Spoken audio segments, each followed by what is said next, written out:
पिछले 7 साल से भारतीय जनता पार्टी की सरकार बनाई, कम नहीं होते इतने साल। आपने इनको अपना विश्वास देने में, वोट देने में कोई कसर नहीं छोड़ी, कोई कसर नहीं छोड़ी। लेकिन आज मैं आप लोगों से पूछना चाहता हूं, आपको बदले में क्या मिला? धोखा दिया। मैं हेमंत बाबू को बोलना चाहता हूं, आप असम के मुख्यमंत्री तो बन गए, असम की संस्कृति नहीं आई आपको। मैं हेमंत बाबू को आमंत्रण देता हूं कि जब दिल्ली आए तो मेरे घर चाय पीने के लिए आइएगा। क्या भारत जैसे महान देश के प्रधानमंत्री पढ़े लिखे होने चाहिए कि नहीं होने चाहिए? अगर हमारे देश के प्रधानमंत्री पढ़े लिखे होते, वो कभी नोटबंदी ना करते, कभी नोटबंदी नहीं करते।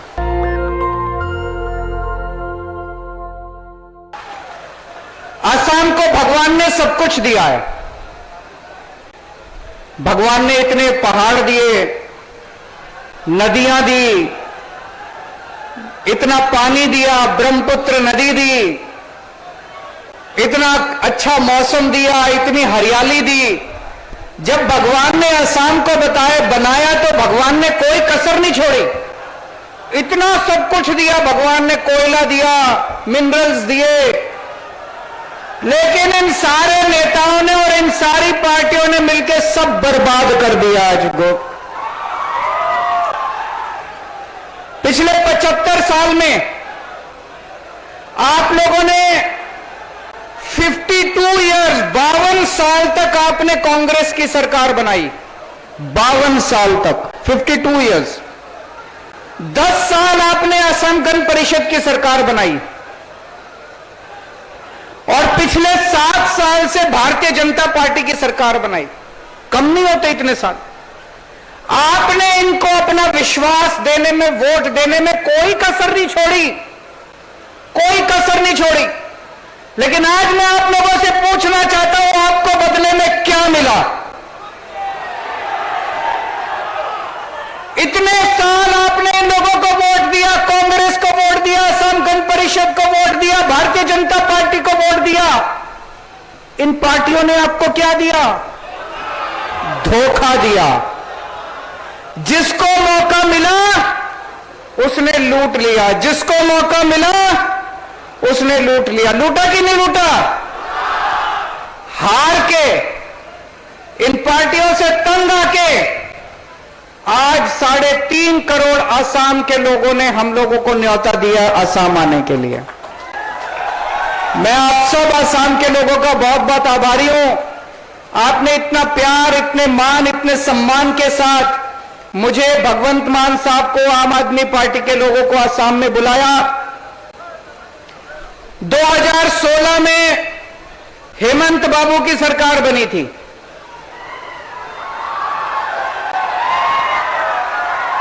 2015 में दिल्ली में मेरी सरकार बनी थी, दोनों साथ साथ बनी थी। 2015 में दिल्ली में मेरी सरकार बनी थी। 1 साल के बाद 2016 में हेमंत बाबू की सरकार बनी थी। आज दिल्ली को हमने बदल के रख दिया 7 साल के अंदर। स्कूल, अस्पताल, बिजली, पानी, सड़कें, शानदार दिल्ली बना दी हमने। हेमंत बाबू ने क्या किया 7 साल में?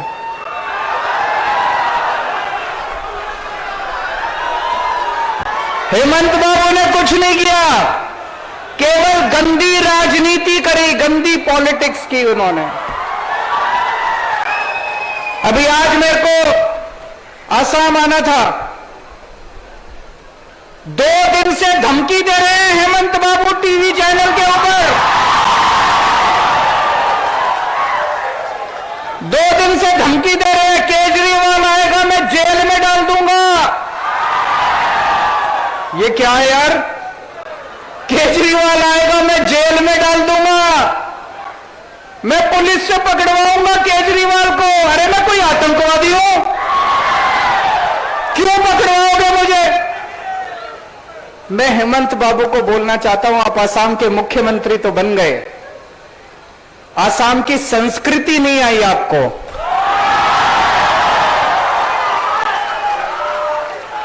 असम के लोग बहुत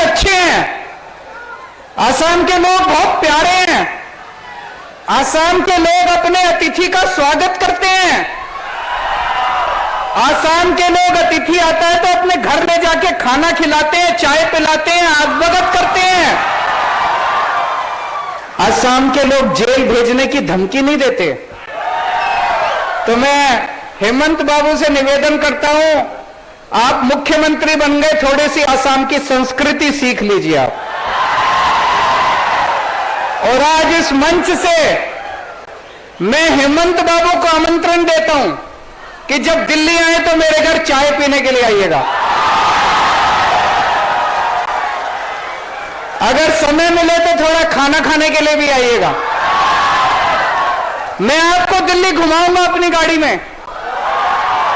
आपने तो 7 साल में कुछ नहीं किया, मैं आपको दिखाऊंगा दिल्ली में हमने कितने शानदार स्कूल बना दिए। मैं आपको दिखाऊंगा दिल्ली में कितने शानदार मोहल्ला क्लिनिक बना दिए, अस्पताल बना दिए। तो हेमंत बाबू को आज मैं आमंत्रित करता हूं। आज मैं यहां पे आने के पहले मैं कई असम के गुवाहाटी के युवाओं से मिला। आज इतनी बेरोजगारी है, इतनी बेरोजगारी है असम के अंदर, है कि नहीं है? जो पढ़े लिखे हैं वो भी बेरोजगार घूम रहे हैं, जो कम पढ़े लिखे हैं वो भी बेरोजगार घूम रहे हैं। एक एक युवा चीख चीख के कह रहा है कि मेरे को रोजगार चाहिए, मेरे को रोजगार चाहिए, मेरे को रोजगार चाहिए। हेमंत बाबू के पास टाइम नहीं है उनकी चीख सुनने का। हेमंत बाबू ने पिछले चुनाव के पहले बोला था हम बेरोजगारी दूर करेंगे, बेरोजगारी दूर हुई। सरकार कहती है 25 लाख बेरोजगार हैं असम के अंदर। 25 लाख नहीं है, कम से कम 50 लाख से ज्यादा बेरोजगार है असम के अंदर। लेकिन क्या किया इन्होंने बेरोजगारी दूर करने के लिए? कुछ नहीं किया इन्होंने। इनसे तो पेपर नहीं होते, पेपर करते हैं, पेपर लीक हो जाते हैं इनके। पेपर लीक इनसे, जिस सरकार से पेपर नहीं होते वो क्या सरकार चलाएंगे? जिनसे पेपर नहीं होते, एक छोटी सी चीज पेपर नहीं होते, वो क्या सरकार चलाएंगे? दिल्ली में मेरी 8 साल से सरकार है, मान साहब की पिछले 1 साल से सरकार है। दिल्ली में तो पेपर लीक नहीं हुए आज तक एक भी। पेपर लीक क्यों होते हैं? कोई ना कोई अंदर बैठ के मिला हुआ है कि नहीं है? कोई ना कोई अंदर पेपर बेच रहा है। पेपर ऐसे ही थोड़ी लीक हो जाता है कि उड़ के चला गया बाहर।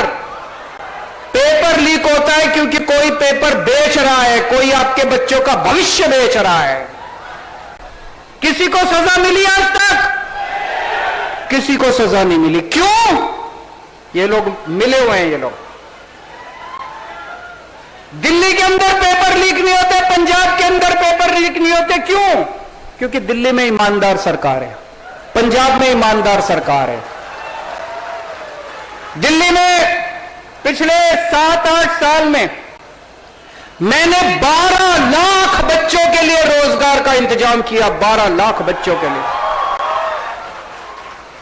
हम ईमानदार लोग हैं, 24 घंटे जनता के बारे में सोचते हैं। जनता, एक आम आदमी के घर में आज उसका घर नहीं चल रहा, इतनी महंगाई हो गई है, बच्चे बेरोजगार हैं। एक जनता का दर्द समझते हैं हम लोग। 12 लाख बच्चों को मैंने रोजगार दिए। 1 साल हुआ भगवंत मान को, 1 साल में 28,000 सरकारी नौकरियां इन्होंने दे दी बच्चों को। हमें रोजगार देना आता है। आम आदमी पार्टी की सरकार आएगी तो आसाम के एक एक बच्चे को रोजगार दिया जाएगा दोस्तों। और जिस स्पीड से हेमंत बाबू रोजगार दे रहे हैं, मुझे लगता है 100 साल लगेंगे कम से कम सबको रोजगार देने के अंदर। आज शिक्षा का बुरा हाल है। अभी अभी मान साहब ने बताया कि इनके परिवार में किसी ने स्कूल बनवाया, अपना प्राइवेट स्कूल। किसने स्कूल बनवाया? इन्होंने। इनके परिवार में स्कूल बनवाया है किसी ने, प्राइवेट स्कूल। बताते हैं लाखों रुपए फीस है। जिस प्रदेश के मुख्यमंत्री की पत्नी प्राइवेट स्कूल चलाएगी, उस राज्य के अंदर गरीबों को शिक्षा नहीं मिल सकती। उस राज्य के अंदर कभी सरकारी स्कूल ठीक नहीं होंगे।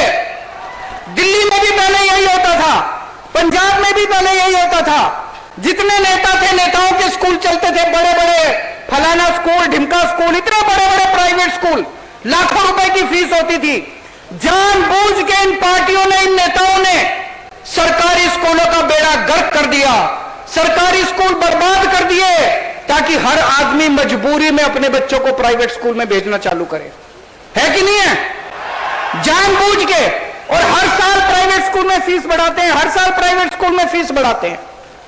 हमारी सरकार आई, हमारे किसी एमएलए का स्कूल नहीं चलता, पंजाब में किसी एमएलए का स्कूल नहीं चलता, किसी नेता का स्कूल नहीं चलता। हमने सारे सरकारी स्कूल शानदार बना दिए दिल्ली के। मैं आप लोगों को आमंत्रण देना चाहता हूं, आप लोग आइए, जब भी दिल्ली आए आप लोग हमारे सरकारी स्कूल आके देखिएगा। सरकारी स्कूल, एक बार दिल्ली के सरकारी स्कूल देखना, कितने शानदार सरकारी स्कूल बन गए। अब दिल्ली के अंदर पिछले साल 12वीं के नतीजे 99.7% नतीजे दिल्ली के सरकारी स्कूलों के आए थे। हमारे दिल्ली के सरकारी स्कूलों के बच्चे डॉक्टर बन रहे हैं, इंजीनियर बन रहे हैं, रिक्शे वाले के बच्चे, मजदूरों के बच्चे। लोग अपने बच्चों को प्राइवेट स्कूल से निकाल निकाल के सरकारी स्कूल में भर्ती करा रहे हैं दिल्ली के अंदर। आसाम में भी हो सकता है। चाबी आपके हाथ में है, आपको बटन दबाना है, झाड़ू का बटन दबाओगे तो आपके बच्चों का भविष्य बन जाएगा। यहां पे गुवाहाटी में मुझे बताया एक ही सरकारी अस्पताल है, गुवाहाटी मेडिकल कॉलेज, और वहां पे लंबी लंबी लाइनें लगी पड़ी हैं। पूरे असम के अंदर जितने सरकारी अस्पताल हैं, डिस्पेंसरी है, सबका बुरा हाल है। मशीनें काम नहीं करती, छतें टूटी पड़ी हैं, दवाइयां मिलती नहीं है, टेस्ट होते नहीं है। दिल्ली के अंदर भी पहले यही हाल था। आज दिल्ली के सरकारी अस्पताल सारे एयर कंडीशनड अस्पताल कर दिए हम लोगों ने। सारी दवाइयां मिलती हैं, सारे टेस्ट होते हैं, सारी मशीनें काम करती हैं। गली गली के अंदर मोहल्ला क्लिनिक खुलवा दिए। अब आप चाहे अमीर हो या गरीब हो, अगर आपके घर में कोई बीमार होता है, दिल्ली में उसका सारा इलाज मुफ्त होता है, उसकी दवाइयां भी मुफ्त, उसके टेस्ट भी मुफ्त। उसके आसाम में भी हो सकता है। चाबी आपके हाथ में है, आपको झाड़ू का बटन दबाना है, आपके सारे अस्पताल शानदार बन जाएंगे। आपको अपने घर के लोगों का इलाज कराने की चिंता करने की जरूरत नहीं पड़ेगी, कोई खर्चा देने की जरूरत नहीं पड़ेगी। मैंने सुना यहां पे बिजली बहुत महंगी है कि नहीं है? अभी कोई मेरे को बता रहा था 200 यूनिट अगर बिजली आती है तो 1200 रुपए का खर्चा आता है। 1200 रुपए, 1200 रुपए, ज्यादा, उससे भी ज्यादा। और पिछले एक साल में पता नहीं कितनी बार इन्होंने बिजली के दाम बढ़ा दिए। दिल्ली में बिजली फ्री है, पंजाब में बिजली फ्री है, आसाम में फ्री बिजली चाहिए कि नहीं चाहिए? केवल आम आदमी पार्टी कर सकती है और कोई नहीं कर सकता। और 24 घंटे बिजली आती है दिल्ली में। यहां तो पावर कट भी बहुत लगते हैं, मुझे पता चला। बिजली जाती बहुत है, जाती है कि नहीं जाती? गांव गांव के अंदर बिजली नहीं आती। यहां पे 24 घंटे बिजली, फ्री बिजली, एक चमत्कार है। ये ऊपर वाले ने केवल केजरीवाल को यह वरदान दिया है। केवल केजरीवाल को करना आता है और किसी को नहीं करना आता। आसाम में भी बिजली फ्री हो सकती है, आसाम में भी बिजली 24 घंटे हो सकती है। चाबी आपके हाथ में, इस बार झाड़ू का बटन दबा देना अगली बार। मुझे पता चला कि आज से 7, 8, 9 साल पहले प्रधानमंत्री मोदी जी इसी मैदान में आए थे और बोले थे ब्रह्मपुत्र यहां से निकल रही है, आपके घर घर में पानी पहुंचा दूंगा। पानी पहुंचा? पानी पहुंचा? आज केजरीवाल आया है, आज मैं कह के जा रहा हूं हमारी सरकार बना देना, 1 साल के अंदर घर घर के अंदर पानी पहुंचा दूंगा। उनके वादे झूठे हैं, हमारे वादे सच्चे हैं, हम जो कहते हैं वो करते हैं। उनको आपने देख लिया, 10 साल पहले वो कह के गए थे घर घर में पानी देंगे, उन्होंने पानी नहीं दिया। आज मैं कह के जा रहा हूं हमारी सरकार बना दो, 1 साल के अंदर पानी दे देंगे आपको। आज यहां माफिया की सरकार चल रही है, कोयला माफिया, कोयला सिंडिकेट, रेत सिंडिकेट, सुपारी, इतना हर मामले में इनके सिंडिकेट चल रहे हैं। ये वोट आपसे लेते हैं और काम केवल अपने रिश्तेदारों और अपने दोस्तों के लिए करते हैं। आम आदमी पार्टी केवल जनता के लिए काम करती है। जब मैं दिल्ली में मेरी सरकार बनी, वहां पे शिक्षा माफिया था, टैंकर, पानी के टैंकर का माफिया था, वहां पे इतने सारे माफिया थे, सारे माफिया खत्म कर दिए। पंजाब के अंदर एक एक करके सारे माफिया खत्म कर दिए। असम के अंदर हमारी सरकार बनेगी, ईमानदारी से सरकार चलाएंगे, एक एक पैसा जनता के ऊपर खर्च किया जाएगा।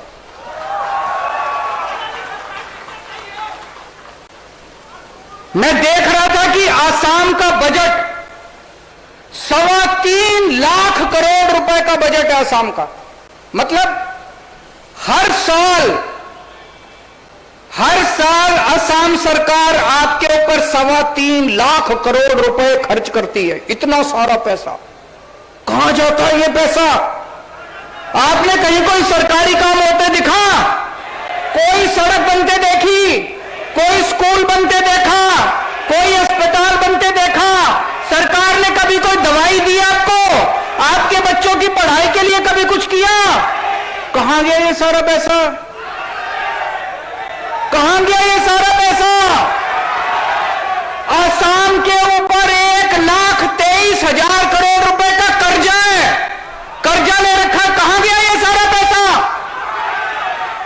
खा गए ये लोग। इतना भ्रष्टाचार है, इतना भ्रष्टाचार है। अब तो एक ईमानदार सरकार की जरूरत है असम के अंदर, है कि नहीं है? दोस्तों, हमारा देश, भारत देश शानदार देश है, महान देश है, महान लोग हैं।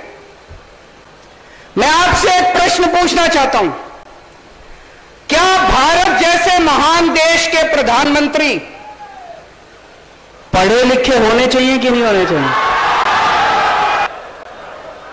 भारत जैसे देश के प्रधानमंत्री पढ़े लिखे होने चाहिए। आज 21वीं सदी का भारत है, 21वीं सदी का युवा एस्पिरेशनल युवा है।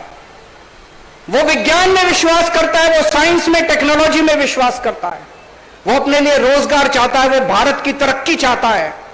भारत की तरक्की कौन कर सकता है? एक पढ़ा लिखा आदमी कर सकता है। कम पढ़ा लिखा और अनपढ़ आदमी तरक्की नहीं कर सकता। मैंने प्रधानमंत्री जी का एक स्पीच सुना था, कई स्पीच है उनकी, उसमें वो कहते हैं कि मैं केवल गांव के स्कूल में गया था, उसके बाद मेरी कोई शिक्षा नहीं हुई। हमारा देश बहुत गरीब देश है। हमारे देश में किसी का अनपढ़ होना, किसी का कम पढ़ा लिखा होना कोई गुनाह नहीं है। बहुत लोग हैं जो गरीब लोग हैं, अपनी गरीबी की वजह से वो कम पढ़े लिखे हैं, स्कूल नहीं जा पाते, कम पढ़े लिखे हैं, उनको शिक्षा नहीं मिलती। मुझे कोई एतराज नहीं है, लेकिन प्रधानमंत्री को तो पढ़ा लिखा होना चाहिए, है कि नहीं है?